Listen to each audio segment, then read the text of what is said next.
Hello Boyevma, my friends, and welcome back to another viewer variance video. In case you've not heard of this stunningly successful series here on YouTube, I receive build requests from viewers and subscribers and test them out in Core Domination, Ground War, and Warzone.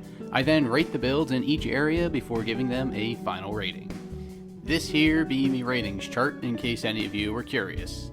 I recommend pausing the video to read it or screenshotting it for further reference. In this episode, I received another suggestion from the most prominent person to be featured in this series, TZAV.GAMING. In this video, he offers up a Holger and an X16 build to be used as a class, as he typically does. I do enjoy the Holger somewhat, so let's see how this build holds up. So without further delay, let's get into the gunplay. For his Holger-26 build, TZAV starts off in the barrel section using the XRK ultralight barrel for boosted ADS speed at the cost of range.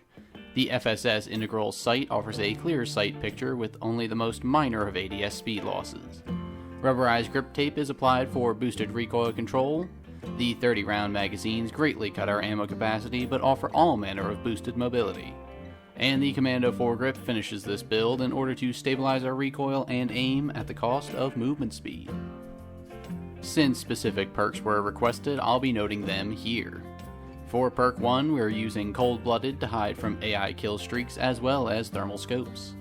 Perk 2, being High Alert, means that we get a yellow pulse at the edge of our screen when an enemy is aiming at us.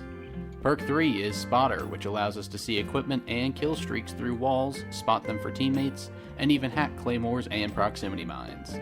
For a tactical, we use a stun grenade, and our lethal is a throwing knife. The JW.GAMING build for the Holger is probably one of the best Holger builds I've seen for standard multiplayer. I'm gonna go so far as to say it's better than my G36C build from my own Gun Workshop video. The use of the ultralight barrel instead of the compact one allows for better ADS speed without sacrificing a huge amount of range and recoil control. In essence, this barrel is just as accurate as the base barrel. I'm still a fan of integrated sights, and the Holger has a really nice one. The rubberized grip tape and the Commando foregrip work well together to rein in any horizontal recoil while also dampening our vertical bounce. The 30-round magazines are definitely the best choice for Core Domination since it improves mobility and reload speed while giving us a fairly standard AR-sized magazine, which is essentially what this build is. I did struggle occasionally just because the Holger's damage isn't that great in general, and its TTK is on the slower side. But the fact that there are no body multipliers makes this weapon extremely consistent. Everything about this build worked great, especially after a couple warm-up matches.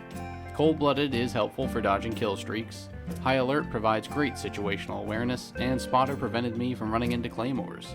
The knife is a great lethal since it doubles as a melee weapon, while the stun makes killing campers and aggressive players very easy. For Core Domination, TZAV's JW.GAMING Holger gets itself a perfect score, a 10 out of 10. Now we take a fairly sharp downturn in my feelings about this build. While the JW.GAMING was great for Core Domination, it was fast and accurate, the reduced range and limited ammo capacity make this build for Ground War even worse than the base Holger. While the ultralight barrel has the same recoil properties as the base barrel, I feel that this build needs more vertical recoil control from a foregrip in order to remain more accurate at longer ranges. The optic is still a good choice as the sight picture is still clean. Despite all the negative things I've said, this build still excels in CQC situations where a slower Holger wouldn't do so well. I mostly focus on the longer range fights when it comes to Ground War, but I cannot ignore that this build is still good at close to medium ranges. The base magazine is probably a better choice for this mode as it would then open up an attachment slot to improve the weapon in other ways. Cold-Blooded was very helpful when it came to avoiding enemy VTOLs. High Alert is probably my favorite Ground War perk as it helps me to avoid being flanked given I always know when I'm being aimed at. Spotter did its job well enough as Ground War can sometimes be very claymore and proximity mine heavy. I found myself wishing I had a thermite for this mode instead of a knife, and the stun grenade is as good as ever. For Ground War, this Holger build earns itself a 6 out of 10. Strangely enough, I really liked running this build in Warzone.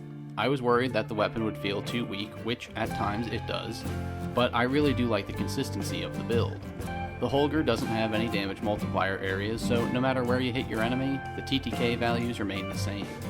The weapon is accurate enough to stay on target to deal with armored enemies, and the ultralight barrel keeps this build snappy. Again though, I would prefer the base magazine so that reloads aren't needed as often, especially since the Holger has the lowest damage of all LMGs. Cold-blooded was borderline useless here, except that the attack choppers ignored me in plunder. High alert really helped me to not be sniped in the back, as I get the alerts on my screen that tell me I'm being targeted. Spotter was admittedly less useful here, but I can still see its potential. The throwing knife was surprisingly fun to use, as it deals 200 damage, taking out someone with 2 armor plates immediately, while also insta-killing downed enemies. Plus, it's retrievable. Stuns are the bane of any Warzone player's existence, so I was no doubt getting some ragey death comms. This Holger racks up a 5 out of 10 for Warzone and Plunder. For his trusty sidearm, TZAV has put together the Glock 17. Sporting a muzzle brake to start, we gain recoil stabilization before gaining recoil control with the Vanguard Elite barrel, which also boosts our range. The 1mW laser is next used for a stealthy hipfire improvement, as the laser isn't visible to enemies. The Akimbo perk is then applied to essentially double up on our killing power before being rounded off by the rubberized grip tape for boosted recoil control at the cost of stability, something Akimbo makes irrelevant anyway. The perks and equipment are all the same here, but I'll go over them again. We have Cold-blooded for hiding from thermal sights and kill streaks. High alert lets us know when off-screen enemies are aiming at us. Spotter lets us see equipment through walls and hack some of it. The stun is our tactical, and the throwing knife remains our lethal. The Glock 17 build was honestly not my favorite pistol build. The muzzle brake seems like an odd choice given that Akimbo removes ADSing in the first place, and that's really where horizontal recoil comes into play. The long barrel and the 1mW laser both technically tighten hipfire spread. The barrel just moves the crosshairs further away from you, so it looks like your hipfire is better. And I can see the value of the rubberized grip tape working with the long barrel to prevent the screen from kicking up as much, but I can't think of a single time where I've noticed the screen bounce side to side when I was hipfiring. Now, all that being said, this build was solid enough. The X16 has a decent fire rate and decent base ammo capacity. The hipfire was also very accurate for Akimbo pistols, and I didn't find too many CQC situations where these didn't work. Altogether, I still would have preferred the lightweight trigger over the muzzle brake. Cold-blooded mainly countered streaks since I rarely see anyone using thermals in Domination. High alert let me know when I was being flanked up close and allowed me to swap to my Glock and turn on them. Spotter was useful in spotting claymores and trophy systems, which saved some of my valuable stuns. The throwing knife is as great as I mentioned it was when reviewing the Holger, might even be better here since everything is up close. And the stuns are still my favorite tactical, so no complaints there. For core domination, TZAV's Glock 17 gets itself a 5 out of 10. Many of my concerns about this build are transferred from core domination to ground war. I personally feel a suppressor would have been better with the 1mW lasers, or going with the 5mW if we're just going to keep the muzzle brakes. As a secondary in ground war, this build will work just fine as a backup to something clunkier like an LMG or a sniper. However, given that the Holger build this is paired with is better at close range, there's really no reason to use these aside from when you're caught reloading. I'll always advocate for pistols since they can be used on ladders for some nice unexpected kills, and that remains true with this build as well. I won't be evaluating these as a primary, as it is solely a secondary with this class. The throwing knife is alright, but explosives are definitely better for this mode given the prevalence of vehicles. Stuns are still stuns, so we have that going for us. For ground war, this X16 build earns itself a 5 out of 10. There's only so much I can say about the Glock 17 that hasn't already been said. One thing that this class does have going for Warzone is quick eliminations. Once an enemy is down by the Holger, we can quickly switch to our dual Glocks and put them down for good. Alternatively, the throwing knife makes for fastest eliminations, as well as being able to instantly down someone who freshly spawns in, making it very valuable in plunder. Pushing rooms with the Glock isn't as advised, as more accuracy is needed to even effectively shoot across a room. That's another spot where the 5mW lasers would be better suited. This X16 build racks up a 4 out of 10 for Warzone and Plunder. This is the first in a very long line of TZAV suggestions that he made videos on. Each of these videos takes quite a while to make simply because there's so much to talk about. Each build has 2 weapons, a primary and a secondary, as well as specified perks and equipment.